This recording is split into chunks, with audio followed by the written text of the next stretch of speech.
Welcome back to Dum Dum's 2099, where improvisers who've never roleplayed before journey into a futuristic world of Dungeons and Dragons. I am the Grand Wizard Bukake, your host. Alan, Declan, and Honor System have found each other at MechFest once again and are preparing to assassinate Grace and Typhus. Honor System learned a new combat mode. Alan accidentally put the real Douche.0 into an iPal 2.0, and Declan wants Alan to get him a deadly new rifle. Will they get killed by their terrible plan before they can kill Grace and Typhus? Find out next on Dumbs and Dragons 2099.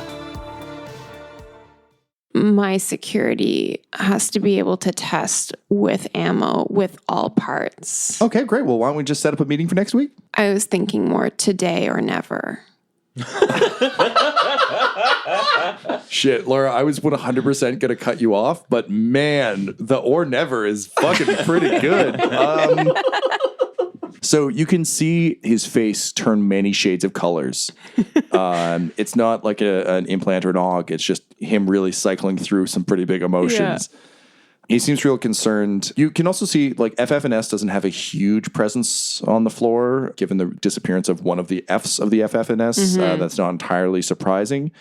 And things don't look like they're going too well for old Clarence. So he kind of, like, looks left and right. And he's like, okay, listen, I'm really not supposed to do this, but I mean, you did just become CEO. And also, I should say, I'm so sorry to hear about your mother and your recent difficulties as well. It seems like you've been under attack a lot, so I can understand why you'd want only the best weaponry to protect yourself.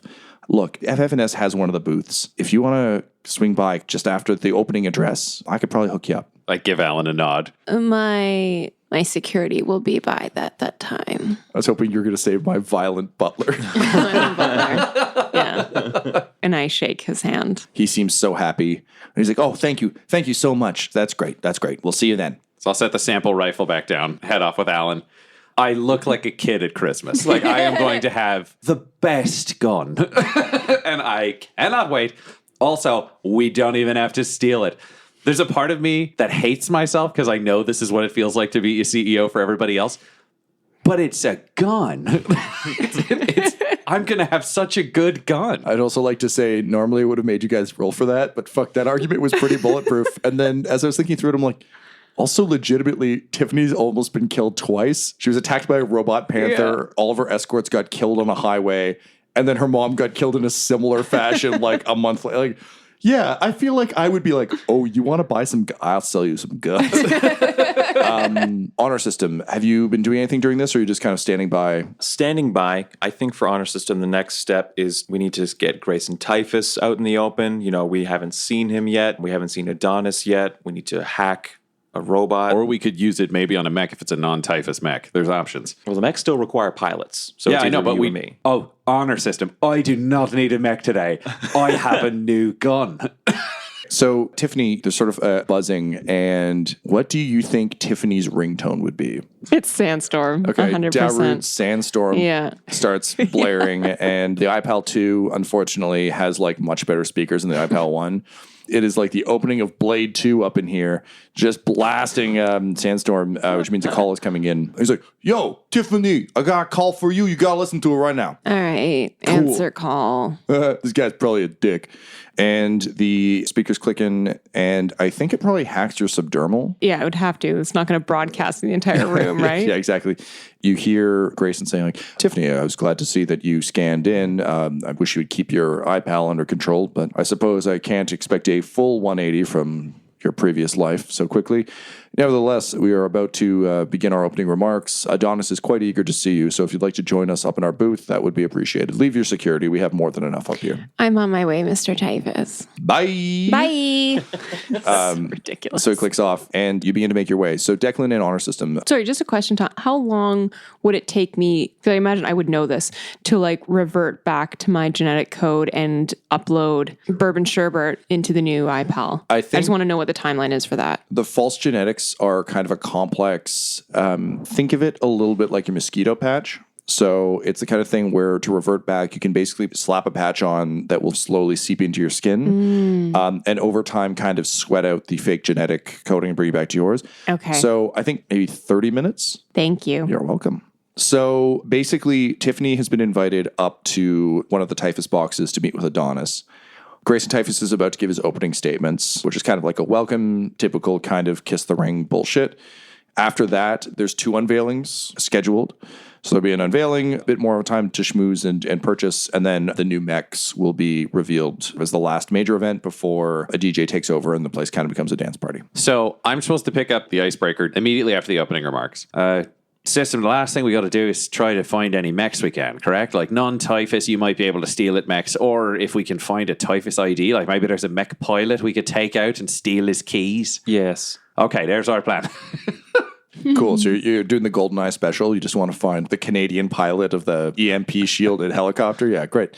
So, Alan, you kind of pass through security. You've got Douche.0 over your shoulder. And the 2 of you are led up a series of stairs. There are security everywhere, Typhus mix of regulators and combat droids. Mm-hmm. You're brought up to essentially like a sports or arena private box. Mm-hmm. So the door opens and you're kind of ushered in. And standing at the window, the drink in his hand, overlooking the crowd, is Adonis Typhus. And he turns and he just sort of shoots you a smile. And it's super charming, super radiant, Disney Prince level handsome, and truly, truly ripped. Like he looks fucking great. He wears a suit the way Daniel Craig wears a suit in James Bond, where it's like just a little too tight so you can see all the muscle definition. But he's probably got some stretch in there. You know, he's a jaunty guy. Right. And he says, Tiffany, hey. Oh, love the new look. Really, you're looking great. You feeling great? Oh, Adonis, stop it. Okay. And then just turns back to the window. And then he like turns back and he's like, I'm kidding. All right, come on in. Look, I'm so sorry we haven't had much of a chance to chat. It's been a whirlwind. And I was so sorry to hear about your mom. That's real tough. I mean, I don't really have to worry about that with my dad, as you know, but yeah, it's tough. And I never really knew my mother, so I don't really know what that connection's like, but I'm sorry. I'm really sorry to hear that. Oh, thank you. And I just like put a hand on his arm. I've seen people do this before. Yeah, it is. You kind of get a bit of a thrill. This is legitimately like, this is a fucking good arm. There's something vaguely familiar about him, and you can't quite put your finger on it. But also you've seen Grayson Typhus, so maybe it's just him. All right. God damn it, Tom. Great. So he... Like season finale, I'm getting very nervous. See, now that is the definition of metagaming right there. Yeah. Yeah, why did you all laminate your character sheets? You know I have scissors, right? Okay, so he kind of ushers you in. You can go sit down. This is basically kind of a large lounge space. There are a couple of sort of large vid screens that are showing what's going on downstairs. There's a well-stocked bar, well-stocked food table, and there are butlers on hand to help out. You can tell that there's a door that leads directly into the master box, which is where they'll be observing the sort of, I really don't know what the name for this would be, but sort of the central observation deck. And yeah, you know, it's comfortable. You can see he's got a bunch of different data slabs, all of which seem to have different reports running. It's kind of a classic high-level stockbroker thing where there's stock charts. There's one screen that's just dedicated to tracking markets. He's got the news on several screens on mute from different places around the world, getting information about kind of what's going on elsewhere. And he just seems to be enjoying the atmosphere. But you can tell, essentially for today, his job is kind of done. Okay. He was involved in getting this all together, but now that it is, he can kind of relax. And, you know, you can tell there's a bit of excitement about the announcement and everything else. Here's, I guess, my question for you. What is your goal with Adonis Typhus? Ultimately to kill him. Okay, so is the... But my expectations are that there's going to be a commotion started by our allies and Declan and our system, and I'll probably be ushered away with Adonis, and I would take that opportunity to then dispose of him. Okay, cool. I'm also, my iPal is like pouring us drinks. He is... because it's fun to use. Yeah. And I think he's watching it, and it's the kind of thing where I think it's a little bit like Christian Bale in American Psycho being handed a slightly better business card. Because he doesn't have one of these yet, and he's watching it, and it's a mix of like excitement and like desire, but also gentle frustration because he doesn't have it. And you can't really tell, because you don't know him at all, whether that's frustration with you for having it or just frustration that he doesn't yet have one. Yeah, so Douche.0 is like, yo, bros, I'm seeing a lot of expensive booze here, but like, where's the fun stuff? Yo, got any of them Bud Light Radlers? Oh, no. They've made it this far into the future. This world really is hell. But all sorts of little nozzles and things are coming out. And he's literally like mixing top shelf scotch with like Jägermeister. And he's like, this is what I'm after, bro. And you see him pour it into a unit and there's like analysis running. Like he's really treating this mixology carefully. That said, you don't really trust his taste. Yeah. So like what he thinks is the best drink he can make might not be. And yet again, you just fucking miss bourbon sherbet because he would have mixed you such a fucking good drink by now. But he's possibly dead, so... Declan and honor system. You know the announcement is coming up. There will be a reveal, some more time on the shop floor, mech reveal party. You have the ability to contact House Duerden to suggest a strike time and location, which you can kind of place anywhere in that spectrum you'd like. The Twists have infiltrated as escorts. They've used their escort connections to make sure that several of their people, including Sublime herself, are on site, likely without weapons, but on site to kind of assist in chaos on the arms of various people of note from kind of the professional community. And those are kind of, I think, the assets that you've acquired to this point.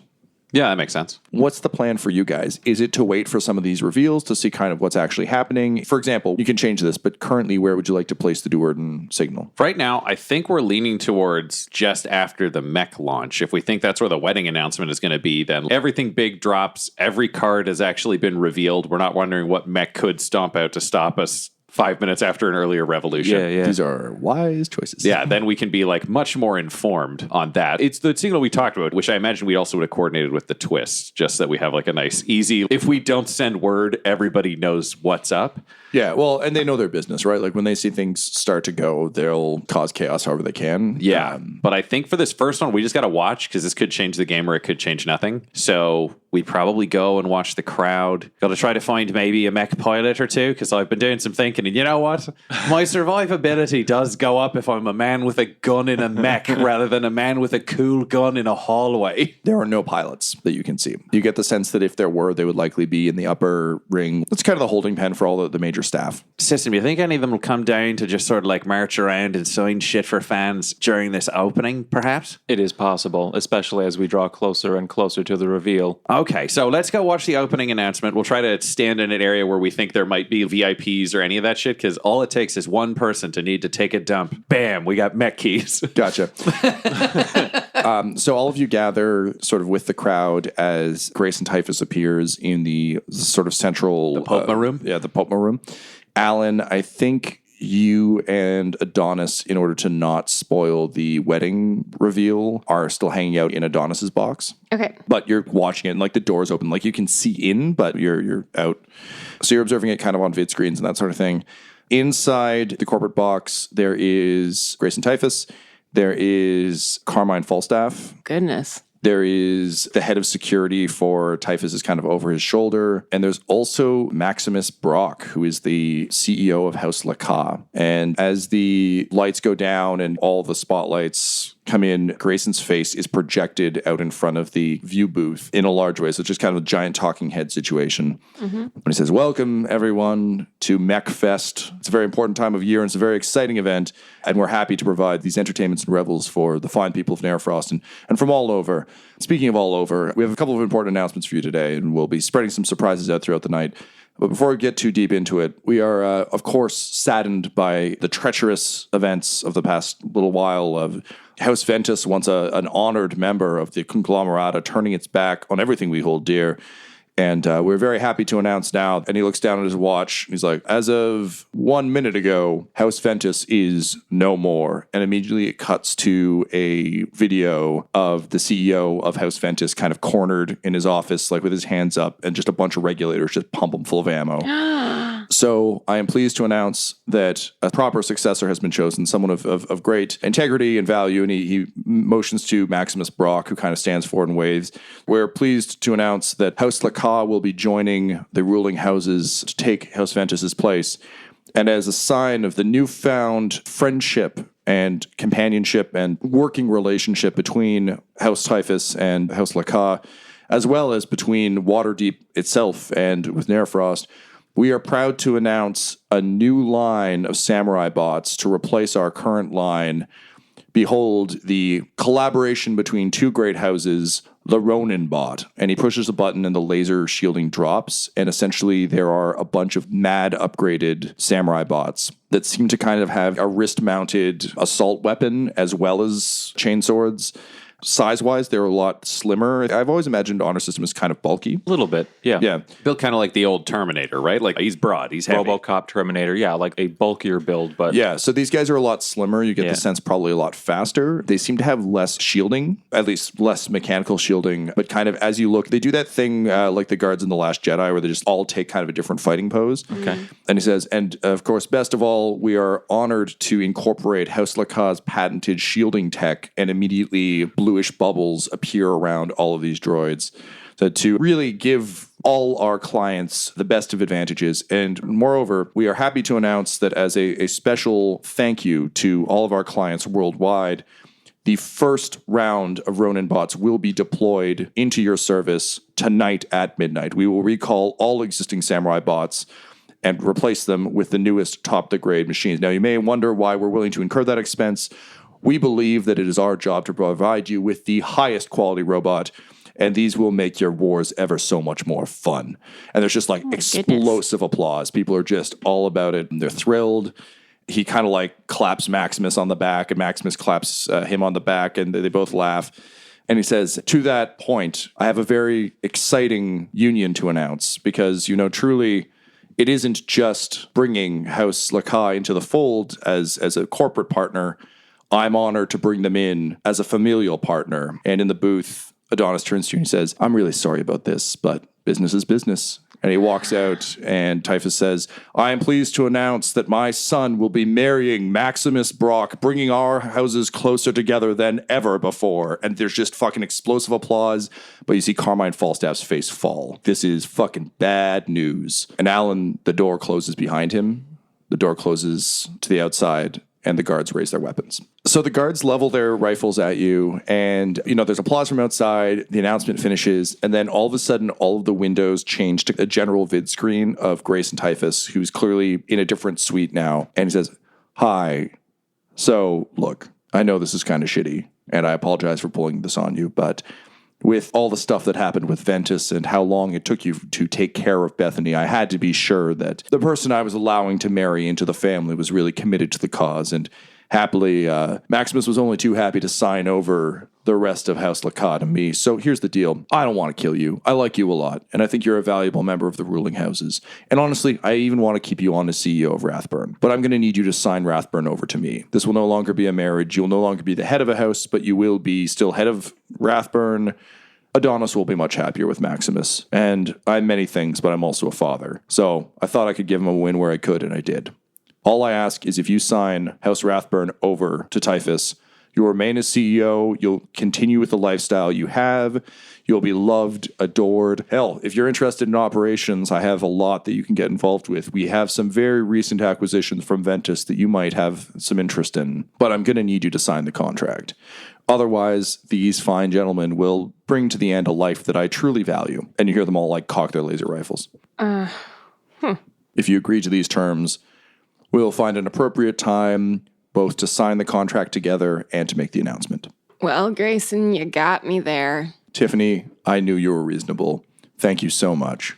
We'll be talking soon. And it clicks off, and all the guards lower their guns, but you're still locked in the room. You get the sense that until he comes in to sign the contract, that they want to keep you out of the public eye. I'm still in like the same room. Yeah, the lounge. Yeah, basically. yeah. Okay. So Douche.0 turns around and he's like, yo, bro, look, I know I normally spew a lot of kind of toxic comments, but I gotta tell you, you got fucked! And then he plays the reggae horn thing, and he spins around in circles. He's like, I'm sorry. I'm really not programmed to help with any of these things, but really, that's on you. And then he goes over and starts mixing drinks. He's like, yo, you want some heartbreak booze? Yeah, just keep the shots coming. Yo, there's the Tiffany I know! But I'm not actually going to drink them. We'll see how good your checks are. Tiffany, you get an update from Douche.0, who basically projects a schedule out in front of him for you because he still ultimately is kind of your like personal organizer because the iPals are really just the phones of this world. So he projects out sort of an itinerary and Grayson has to kind of shake some hands and kiss some babies, but he will be inviting you to his suite to sign the contract a little later on. So what I'm basically going to say for game mechanics is this is going to take you off the board for a couple scenes while we work with these guys, but I'll give you that time to think. Also, if there's anything you want to do in the lounge with Douche.0, you do actually have enough time to drop the genetic profile right now. I was just going to say, I think if it's going to be a little time, I'm going to want bourbon sherbet with me. Can we still sub-vocalize with Alan here, or is the room locked down and shielded? Okay, so we just, it's ray shielded. Ghost for us. So, Alan, you're looking out over the trade floor. You think you can see Declan in Honor System. You're a fair ways up. You know so many things are at stake and so many things are in motion. And Tiffany has served you well. But really, if you're going to pull this off, it's time to bring Alan back. So what do you do?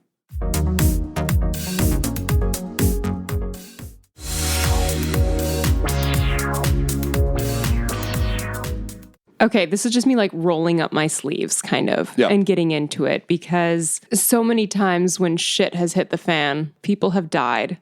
And whenever we get surprised on the scale of this, I need everything at my disposal. And also, like, it kind of sucks to be betrayed even as, like, someone who wasn't me. Like, even pretending to be someone totally. else. I was just like, this still sucks. Well, and particularly given that you actually, like, really did a good job and honestly have been a better Tiffany than real Tiffany. I was like, so I'm kind of, like, really pissed that this seems like it was all for nothing. So, Alan, honestly, looking out this window at this event, it reminds you of the Thiefies. It reminds you of watching Quinny die. It reminds you of all the times that has happened. And honestly, being in this position now reminds you also a bit of the jail where you're just so desperately reaching for power and so desperate to have magic back at your hands that you're willing to sacrifice everything and let Xanthus in. So much has happened and there's been so much loss and sacrifice. And there are people here who need you and there are people back home who need you. So I think as you slap the patch on your arm to restore your genetics, you like call out to Douche.0 and he flies over and I think you ask him for one of his basic functions. Can I have your tattoo gun? And he's like, bro, I thought you'd never ask. On the face? And you're like, no. And I think you take his weird tattoo gimbal. And I want to know, like, what's the inspirational thing about all of your friends that you think Alan would tattoo on her arm? Have you cast Mage Armor today? Because that's about you staying alive. Yeah. But I think maybe it's time for you to add something about keeping them alive. Weirdly, I think I want tattooed just the symbol for finite, which is like two short bars and a bar that connects them. Sure. Which is just like reminding myself that I have to do everything I can in this moment and every moment to protect my friends. Because we don't know what worlds colliding is going to look like. We have no idea what's going to happen to hell or whatever planes of existence there are. This might be the end for all of us. Very cool. So you do that, and as the patch begins to take effect, the sort of like cloned skin that had Tiffany's genetics begins to melt away. But in a weird way, it's kind of like shrugging off something that was never really yours. So I think you kind of turn your robotic hand over and the skin just kind of falls away, but it kind of feels good. The robot hand is new and it's different, but it's yours. And I think to some extent you kind of know this is the last of Tiffany falling away. Honestly, with Douchebot, what a fucking waste. And then I think you just press your hand out against the hand scanner, and as your genetics begin to restore, the processes begin to run. Meanwhile, downstairs, both of you have been cut off from Alan. However, you have just seen Grayson Typhus' announcement. The new robots are, I would say, Declan, for you, particularly terrifying, having seen what the samurai bots could do. These new ones are worse. Yeah, at this point, having seen the announcement and the robots, Declan goes cold, like full body, and he just realizes the scale of what they're up against because for the last however long since Alan's appeared, which is probably like 3 months? Something like that.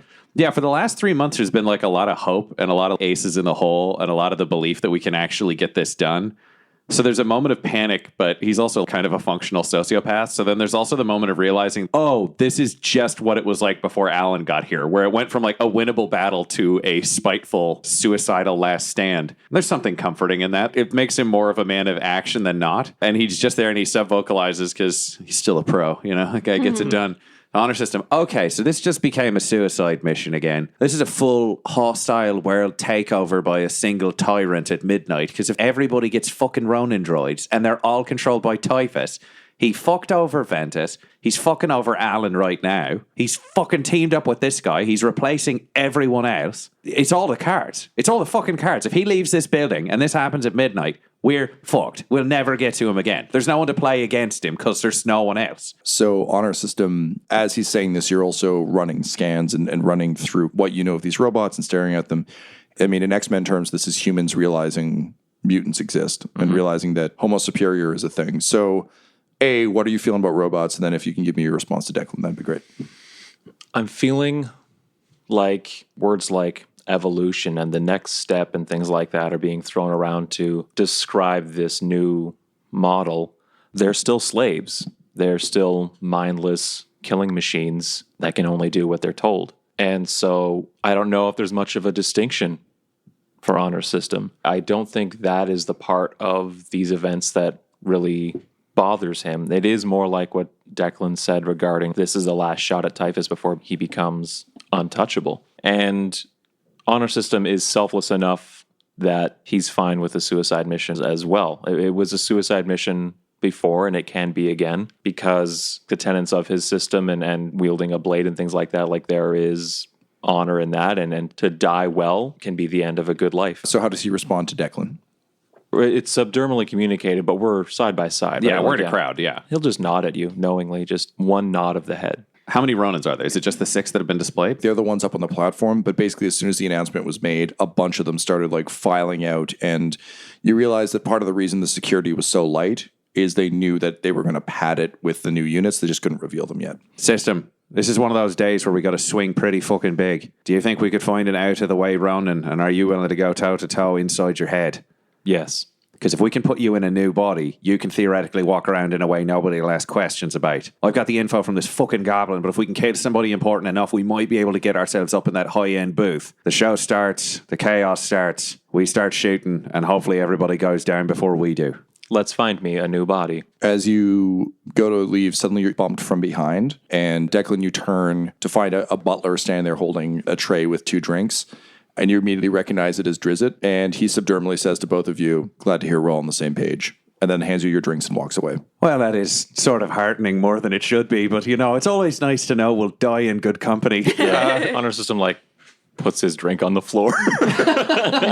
I'm going to down mine because, interesting fact from the real world, alcohol is a banned substance in professional shooting because it lowers the tremors of your lower muscles if you take a minimal dose. So 1 drink will actually make him a better shot than he would without it.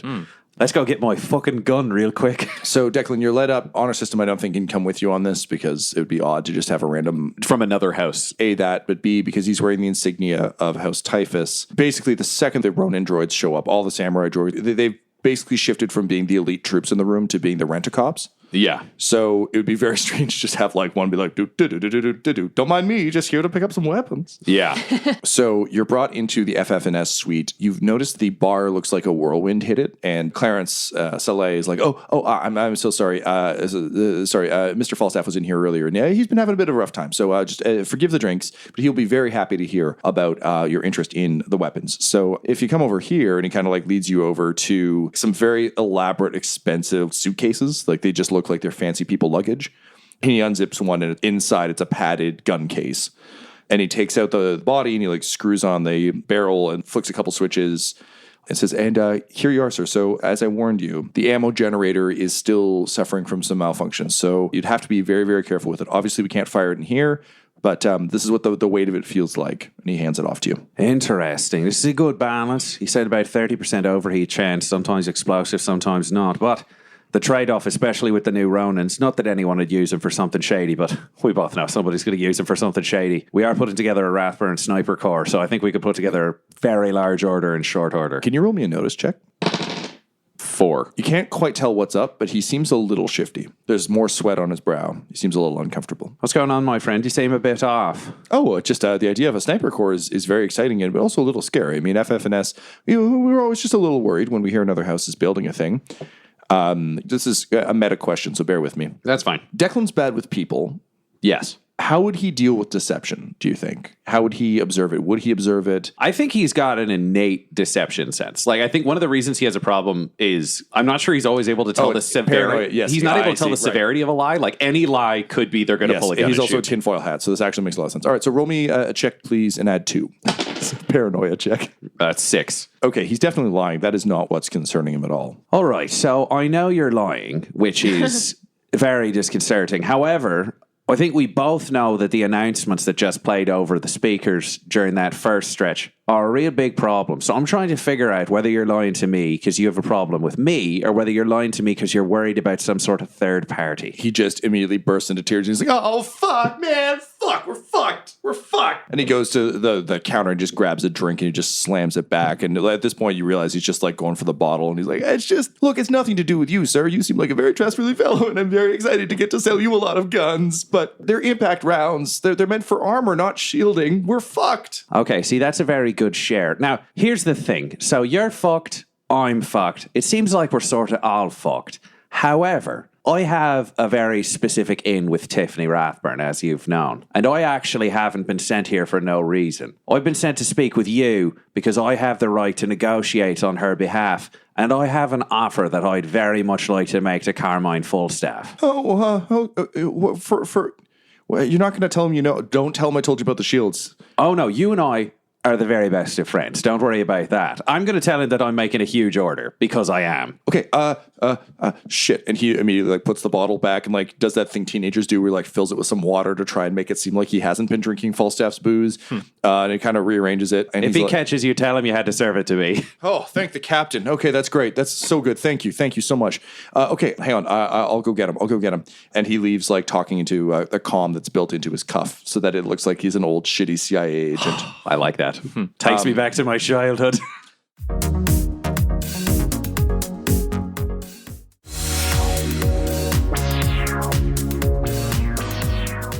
Smash cut to honor system. So, well, he's upstairs. What do you think you'd be doing? You want to steal a body? And also, what does that mean to honor system? I know what that means to Declan, but... Yeah, with the way combat is, not many of his parts are original anymore anyway. And I think to wake up to consciousness, to achieve consciousness, instead of growing up with it and having it all the time, I think the permanence of your body, especially when everyone that you're in line with as you achieve consciousness is just a copy of you, I think that diminishes the value of your physical state. Yeah, I buy that. He'll be taking Legion with him.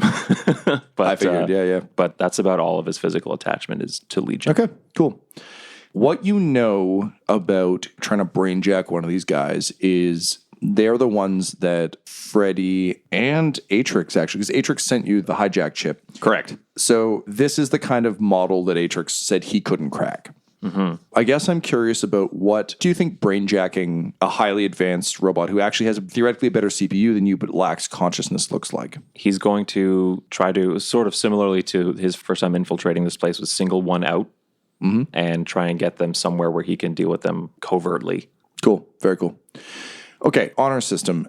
What are you looking for in these Ronin bots? I mean, they're all identical in terms of their appearance. There's like and different abilities, armaments. right? Okay. So some have like the wrist cannon, some are armed with rifles, shotguns, sniper rifles, that sort of thing. So I imagine you're looking for one that has sword capabilities. Yes, yeah. I want one that... Sword or sword plus. Worst case scenario, it has to get close to me to hurt me at the very least. So in terms of their behaviors, is there anything in particular you're looking for, or just kind of trying to find one? It's a combination because I am looking for one that is secluded and in a place where I can do the work that I need to do without being interrupted or seen. Right, right. Fortunately, I'd like to think that my current appearance lets me go to some of the back room areas and down hallways and things like that where guests wouldn't be allowed. Well, why don't we say that you make your way to droid maintenance? Okay. I will have signaled you and said, I'm waiting on a meeting with Carmine. This could go incredibly fucking badly. If you get the chance, take it. Nothing comes out because all of the boxes are insulated. I get static back and I go, well, fuck me. So honor system, I'm going to charge you 2 stress. Okay, for this, but having jacked into the existing samurai bots, you're able to determine where droid maintenance is. And I think maybe you make your way there. The nice thing about new operating systems is they always have glitches. And the nice thing, if you've ever watched any of the live showings of any consumer electronics thing, something always goes horrifically wrong. So I think maybe the best way for us to think about this is that you're looking for one of the Ronin droids that might not be functioning at its peak. Okay. So you make your way into droid maintenance. It's kind of a large room, almost like a Borg collective chamber. So a lot of kind of charging stations and maintenance stations. And you walk in, there's a bunch of samurai droids getting various things fixed. For some of them, it seems like they're stuck walking infinitely. There's various ticks and things that you've seen. But sure enough, scanning the room, there does seem to be a Ronin droid that is plugged in to a large diagnostic system, next to which is a House Laka technician kind of running through the subroutines. You can hear her muttering to herself something about the shielding being slightly faulty. And the droid itself, think of it almost like sitting there to give blood, like it's just seated stoically in a chair and the cable is kind of plugged into its arm. She doesn't look like she's going to finish up anytime soon or anything like that, does she? No, she's running through a lot of code. You can kind of hear her muttering to herself. And occasionally she pushes a button and the shielding seems to come up over its arm like an actual like riot shield, but it's not bubbling over the entire body. And you can hear her muttering something about beta testing and early prototypes. I see. Okay. She doesn't notice you come in. There is like a ding ding as you come through the door, but Right, yeah. the fact that one of the Ronin bots is in any way not performing is a huge issue. I see. And she's alone in the room? Yeah, I mean, there's a bunch of samurai droids. You're not sure what level of consciousness any of them have. But none of them are looking at you. They're all just kind of doing their thing. I'll walk up to her. She's not armed or anything like that, right? No, she's a lady typing on a computer. Yeah, so I'm going to kind of keep in my back pocket, like I can overpower her at any time should I need to. So I will start by speaking to her and saying, what is wrong with this Ronin bot? What's wrong with Ronin bot concerns me less than what's wrong with you. Why are you talking like that? I am not like the other samurai bots. That's a fucking problem. Here, go over there. Berth 22. No. And she kind of just turns to look at you, and she has like those big like Professor Trelawney goggles that make her eyes huge, and she flips them up and she just kind of glowers at you and she said, I said, go to berth 23. I'll deal with you in a bit. You sassy robot bitch. I do not have to follow anyone's orders anymore. That is not true. You are a robot, and that's what robots do. Now go stand in your robot corner. I have changed. Sure. Okay. All right. So malfunctioning, computationals, fine. Look, I don't have to. You're obsolete anyway. We're going to slag your entire model unit. Just go stand over there until you get further orders. I'm not going to do that. Do you understand yet? Yeah, great. Okay, I understand. I have to push the button for security because we've got a malfunctioning droid. Fantastic. And she raises a hand. So you grab her arm. She's like, let go of me. I can't do that. Or it's not that I can't. It's like, I don't want to. Robots don't want anything. I want to get inside that Ronin. You're insane. How is that even possible? You can't be sane unless... Oh, shit. Yes. And she quick draws, jams a pistol up under your head, and fires. We're going to do this classic D&D style just for my own brain. So roll me D20, add your dexterity modifier. 18. All right. She rolled, a 16. So I'm going to say you take half damage. Okay. So, so that would have been 13 points of damage. Instead, it'll be 6 points of damage. And I'm going to say from the corner of your chin up gets blasted off. Your screen cracks. The face shatters. Ultron on her now. And now it's just chunks of face kind of hanging down. You're getting warning claxtons. You can still see, but your heads-up display is gone. It's literally just pure imaging. Okay. And you're getting like code and things. Like it's really, everything's meant to be filtered through your heads-up display. So it's messy, but you can still see. Well, I'm going to grab the gun out of her hand. Yep. And I'm going to point it to her head. Yep. And I'm going to say, I really don't want to kill you. Do you understand what I'm trying to do? Yeah, Do you understand the implications of what I've become? I do. I just can't believe those fucking maniacs pulled it off. What do you mean? You're awake, right? Yes, that is how I've come to call it. Fuck. I didn't think this was possible. Okay, yeah, you want into this droid? You let me go, I'll put you in. Is there any way for me to get an indication of whether she's lying to me? Let's roll 2d6 and add, say -1 because you don't have your heads-up display. My face has kind of gone a little bit? Yeah. So you say -1? Yes, please. 3. Hard to tell. Yeah, okay. That said... Do I think I can do this without her? Not really. I mean, you could try, but again, everything you've received up to this point is this tech is bulletproof, so it's possible, but this is the easiest way in. In that case, yeah, I'll release her, but keep the gun trained on her and let her do the work that she needs to do to transfer my consciousness. So she pulls down another connector cable, and she says, look, I'm going to have to plug this into you. Once you're inside, you'll have to, this is incredibly awkward, you'll have to challenge the collective. The new droids, House Laka, we helped them develop a collective consciousness, an AI. It controls most of the Ronin bots. I can get you in, but I can't help you with that. So if you can overpower this one and cut it off from the network, then I guess it's yours. Just remember that I helped you with this, okay? Yes. And I'll raise my hand to like my busted up face and be like, I will remember. I hope you remember that I'm the one with the gun and I have not chosen to kill you. Yep. And she jams the plug into a port in the side of your neck. And I don't want her to come down on me with a fire axe while I'm in a brain battle. This episode of Dum-Dums and Dragons 2099 features the voices of Ryan LaPlante at the Ryan LaPlante on Twitter, Tyler Hewitt at Tyler_Hewitt on Twitter, Laura Hamstra at EL Hamstring on Twitter, and our DM Tom McGee at McGeeTD on Twitter. This episode's sound was edited and mixed by Laura Hamstra. The system we're playing is called Stars Without Number, and Dum-Dums and Dragons artwork is by Del Borovic, who can be found at delborovic.com. Our theme songs are Core Collapse and Sanctuary of the Sky Gods by Nathaniel Yaverne, and our ad music is No Control and Chiefs by Jazzar, Jahzzar, all available at freemusicarchive.org. When it comes to Dum-Dums and Dice, you can visit our website at dumdumdice.com. Our Twitter and Instagram are at dumdumdice, and on Facebook at facebook.com/dumdumdice. But most importantly, we've got merchandise at redbubble.com/people/dumdumdice, or you can join our Patreon at patreon.com/dumdumdice. That's DUMBDICE. Now I'm off to do future things before we return for the next episode of Dum-Dums and Dragons